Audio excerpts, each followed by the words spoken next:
तो अभी हम लोग मौजूद है प्रभाग क्रमांक 32D में, जहाँ पर लोगों की समस्या है और उनके नगर सेवकों के बारे में हम पूछते हैं कि उन्हें कैसा नगर सेवक चाहिए और उनका नगर सेवक कैसा हो सकता है। तो मैम आप बताइए कि यहाँ पर जैसा कि 2017 में चुनाव हुए थे, तो वो टाइम पे जो नगर सेवक चुन के आए थे उनका कैसा काम था, और अभी जो है नगर सेवक जो प्रत्याशित के तौर पर चुने मतलब चुनाव में खड़े, उनके बारे में आपके क्या विचार है? हमारे नगर सेवक जो श्रीमान दीपक चौधरी जी थे, वो बहुत ही अच्छे थे। हमने उनके एट टाइम्स बहुत सारे हेल्पिंग नेचर देखा है। कोविड के टाइम पे वो बहुत हेल्पिंग थे सबके लिए।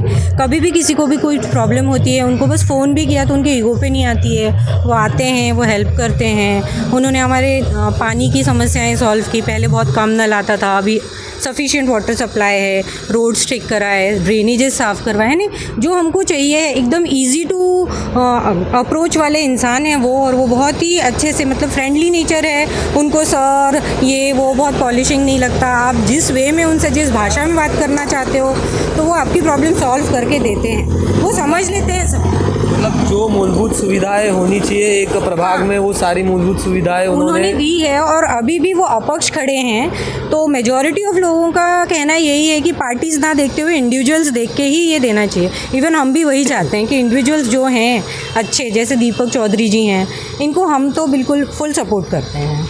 अभी जैसा कि देखा जा रहा है कि बीजेपी, कमल, राष्ट्रीय कांग्रेस पार्टी, राष्ट्रवादी कांग्रेस पार्टी, इनके चिन्ह देखकर बहुत लोग मतलब उन्हें पार्टी को सपोर्ट करते हैं। मैं तो यही कहना चाहूँगी कि ये बड़े बड़े लोगोस देख के, चिन्ह देख के नहीं करे।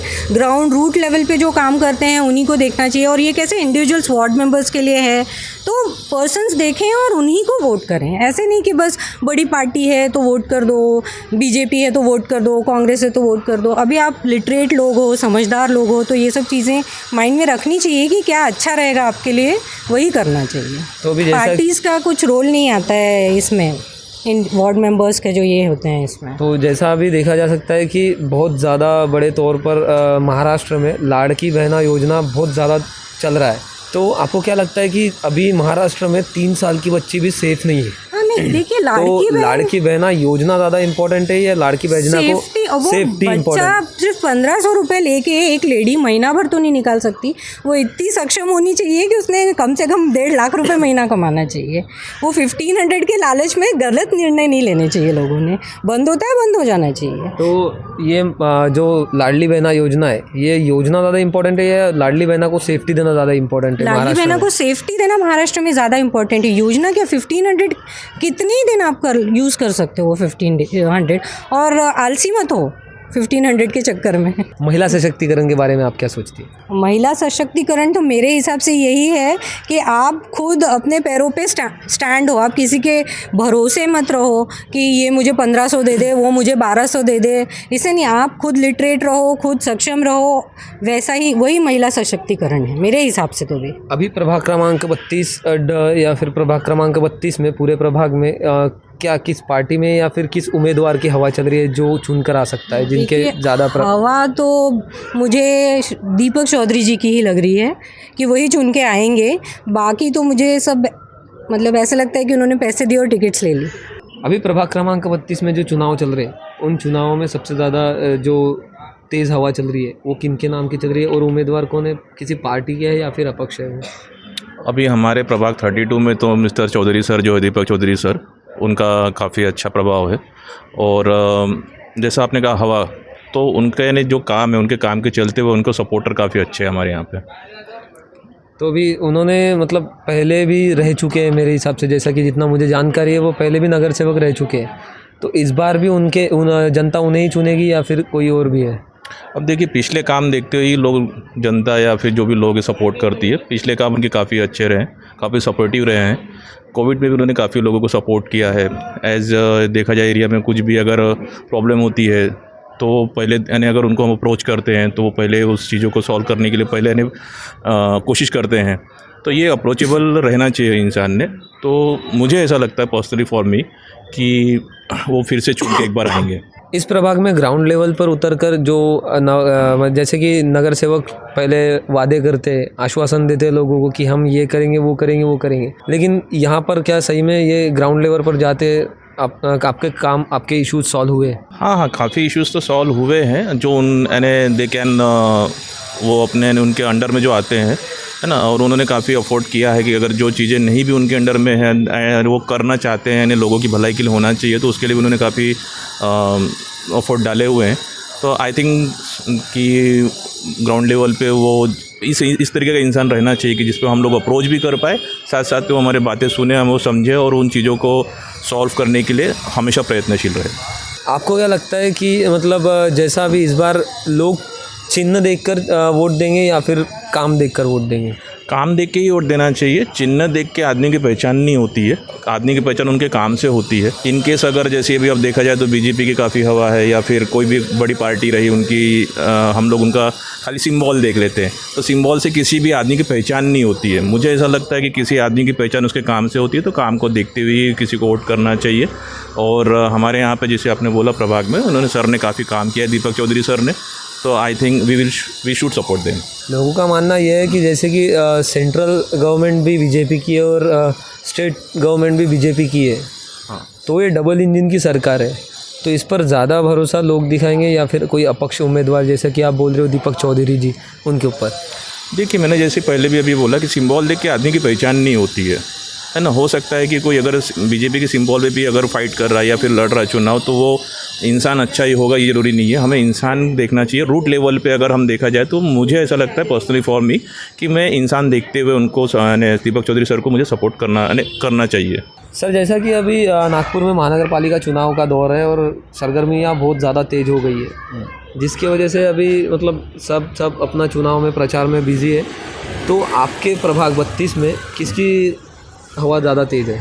देखिए, पार्टियों की हवा ज़्यादा तेज़ रहती है हमेशा, इसमें कोई दो मत नहीं होता है, क्योंकि एक तो ये चुनाव जो है ये वार्ड पद्धति से ही होना चाहिए, ऐसा मेरा प्राइमरी मत है। क्योंकि जिस आदमी को सबसे ज़्यादा वार्ड की समस्याओं का पता होता है वो वार्ड से ही चुन के जाना चाहिए। बट ऐसा सिचुएशन आ रहा है वार्ड क्रमांक 32 में, क्योंकि यहाँ अलग प्रभाग में रहने वाले लोग ये प्रभाग में चुनाव लड़ने आ गए हैं, जिनको यहाँ की समस्याओं का पता नहीं है। जैसे अभी हम जिस वार्ड में रहते हैं या जिस प्रभाग में रह रहे, हमारे प्रभाग के जो मतलब पुराने जो नगर सेवक थे दीपक चौधरी जी, इनका काम काफ़ी अच्छा था। यहाँ की समस्याओं से वो अवगत थे, 24/7 अवेलेबल थे। बट अभी जो नए आ रहे हैं, इनका प्रभाग कहीं और का है, शायद से ही यहाँ पहुँचेंगे नहीं पहुँचेंगे ये पता नहीं है हमें। अभी चुनाव के बाद देखते हैं क्या सिचुएशन होता है। तो जैसा कि महाराष्ट्र में अभी बहुत ज़्यादा चल रहा है लाडली बहना योजना, पर अभी 2 दिन पहले जो ये था अपना कांग्रेस पार्टी, उन्होंने एक पिटीशन फाइल की है कि जो लाडली बहना के जो पैसे हैं वो चुनाव के बाद दिए जाए, ना कि चुनाव के पहले 14 तारीख के पहले। इस विषय में आपकी क्या राय है? नहीं, ये इस तरह के प्रलोभन कभी देने ही नहीं चाहिए। गवर्नमेंट ने अपने काम के ऊपर मत मांगने चाहिए हमेशा। यहाँ पर ऐसे सिचुएशन आ रही है अभी कि आप चुनाव के पहले, मतलब यहाँ महाराष्ट्र में लाडली बहन हो गया, बिहार में 10,000 रुपये देके कोई और बहना योजना चालू कर दी है उन्होंने। बट इससे विकास के कामों में फ़र्क पड़ता है ना। जैसे महाराष्ट्र के ऊपर अभी 9 लाख करोड़ रुपए का कर्जा हो गया है। अब ये कर्जा तो हमें ही फेंटना है ना, हमारे ऊपर ही बाकी टैक्सेस बढ़ेंगे, हमारे ऊपर सारी चीज़ें बढ़ेगी। आप एक छोटी सी चीज़ दे के किसी को आप बाकी सारे 100 करोड़ लोगों के ऊपर आप, मतलब महाराष्ट्र के 11 करोड़ लोगों के ऊपर और आप टैक्सेस बढ़ाना चाह रहे हो। ये आपके पास सरप्लस रेवेन्यू तो है ही नहीं महाराष्ट्र गवर्नमेंट के पास। तो महाराष्ट्र गवर्नमेंट ने ये सारी योजनाएं निकालनी ही नहीं चाहिए। मेरा मतलब ये है, उन्होंने विकास काम करने चाहिए ना, उन्होंने एम्प्लॉयमेंट बढ़ाना चाहिए। उन्होंने जो गवर्नमेंट के स्कूल्स है, अभी स्कूल्स एजुकेशन कितना महंगा हो गया है। सरकारी स्कूलों में टीचर्स प्रॉपर नहीं है, इंफ्रास्ट्रक्चर नहीं है, और ये आप ये करोड़ों रुपए की योजना निकालते हो। अब नागपुर शहर का अगर हम बात करेंगे तो नागपुर शहर में जो महानगर पालिका के हॉस्पिटल्स है, ये हॉस्पिटल में कोई पेशेंट एडमिट नहीं हो सकता, सिर्फ ओपीडी करते हैं वो लोग। आईपीडी की सुविधा नहीं है इनके यहाँ, अच्छे लाइब्रेरी नहीं है। आप कोई लाइब्रेरी ढूंढने जाओगे तो लाइब्रेरी नहीं है। यूपीएससी एमपीएससी का एग्ज़ाम करने के लिए कोई इंफ्रास्ट्रक्चर नहीं है बच्चों के पास। ये ऐसे काफ़ी सारे प्रॉब्लम्स हैं जिनके ऊपर फोकस करना चाहिए गवर्नमेंट ने, स्टेट गवर्नमेंट हो, सेंट्रल गवर्नमेंट हो। सेंट्रल गवर्नमेंट, स्टेट गवर्नमेंट अभी यहाँ करते क्या है, जो डामर रास्ता होता है उसके ऊपर सीमेंट रोड बना देते हैं जिससे लोगों के घर में पानी जा रहा है। ऐसी और एक नए नए समस्याओं का, शहर का टेम्परेचर वैसे ही इतना बढ़ा हुआ है, इसमें सीमेंट रोड बनाते जा रहे हैं, रास्ते के पेड़ काटते जा रहे हैं। और ऐसे नागपुर के AQI के बारे में आप क्या कहना चाहोगे? पहले दिल्ली, बाद में मुंबई, अब नागपुर की हवा उतनी जहरीली होती जा रही है। बिल्कुल बहुत जहरीली होती जा रही है। इसके ये सारी वजह है कि हमारा विकास जो है हम किसी एक ही डायरेक्शन में बढ़ाते हुए जा रहे हैं, ना कि हर जगह से हम एक तो शहरों को बहुत बड़ा बनाते हुए जा रहे हैं हम लोग। हमारे गाँवों के ऊपर हमारा ख्याल कम होते जा रहा है, वहाँ पे सुविधाएं कम हो रही है। ये सारी सुविधाएं आप छोटे छोटे पॉकेट्स पे भी बांटना चालू करना चाहिए और ये सारी चीज़ों के ऊपर कॉम्प्रिहेंसिव एक प्लान आना चाहिए, ऐसा मुझे लगता है। लाडली बहना में एक और सवाल कि लाडली बहना योजना ज़्यादा इम्पोर्टेंट लगती है आपको या फिर लाडली बहना को सुरक्षित करना?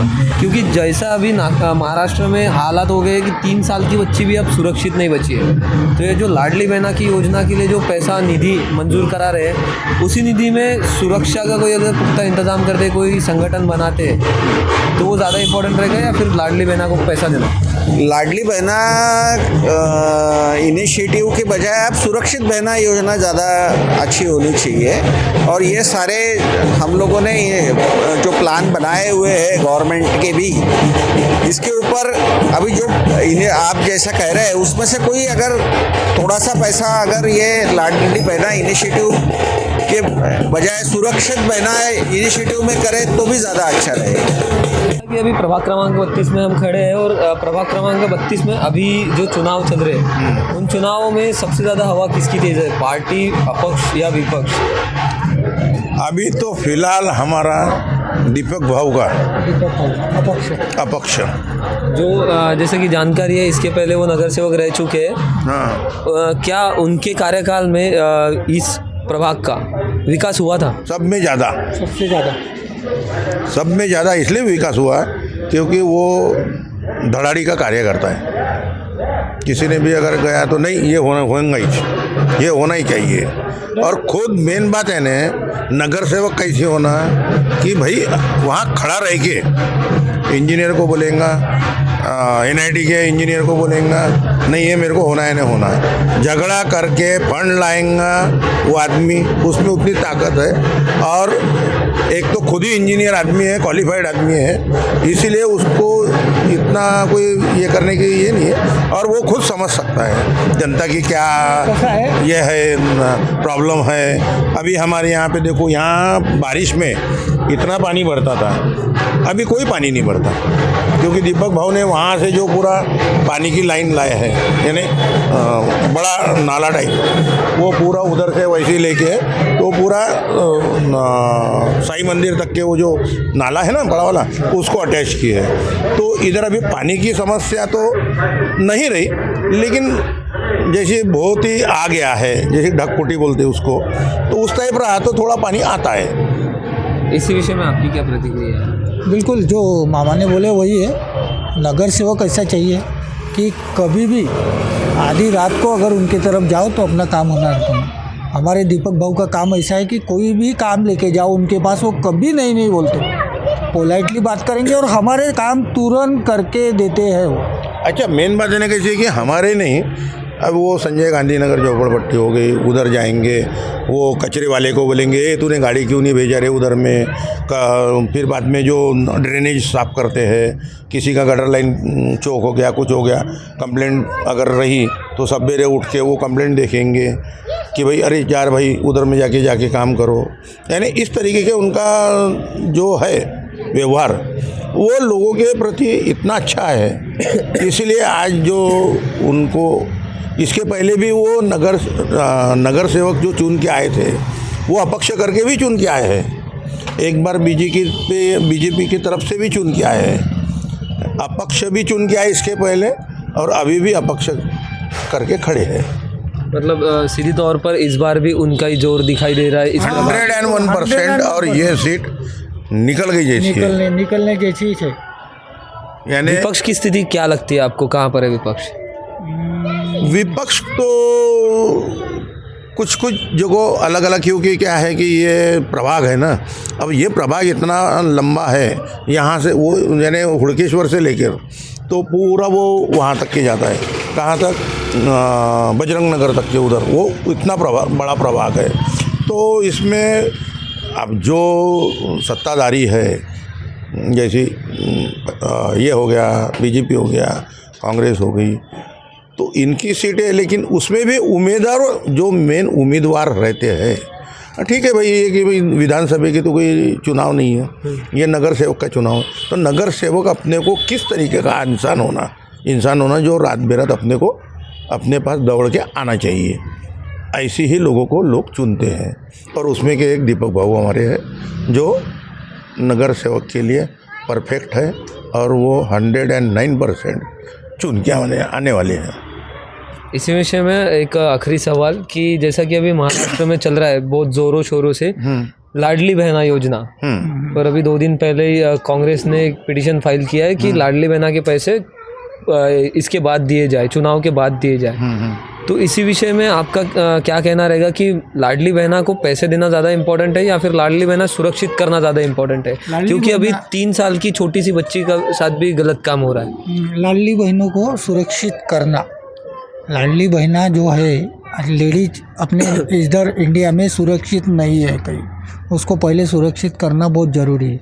लाडली बहनों को तो सुरक्षा 101% देना चाहिए गवर्नमेंट ने, क्योंकि बहुत सारा निधि लाडली बहना योजना में दिया जाता है। अगर वही निधि लाडली बहना को सुरक्षित करने के लिए एक संगठन या फिर कोई एक विभाग बनाया जाए तो लाडली बहना कई हद तक हो सकती है सुरक्षित। नहीं, इसके लिए कैसी है कि अपनी जो यंत्रणा है, शासकीय यंत्रणा जो है, जैसे गृह डिपार्टमेंट हो गया है, इसका कैसे है कि उतना प्रभाव नहीं पड़ रहा है जितना पड़ना चाहिए। और काफ़ी सारे जो बड़े बड़े संगठनाएं हैं, उनके माध्यम से अगर उन लोगों को सुरक्षा मिली तो वो बेहतर होगा। इसी विषय में आपका क्या कहना है सर? बराबर है ना, ये बात से सहमत हूँ मैं।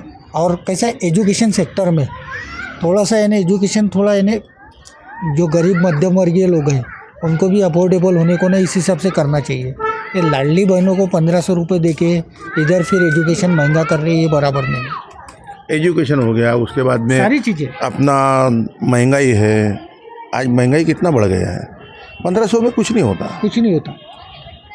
लेकिन कैसे है कि जो एकदम गरीब मध्यम वर्गीय गरीब लोगों के हैं उनके लिए अगर दिए तो कोई प्रॉब्लम नहीं है, क्योंकि अभी उनके घर में कैसे 1500 में बेचारे कम से कम खा तो लेंगे।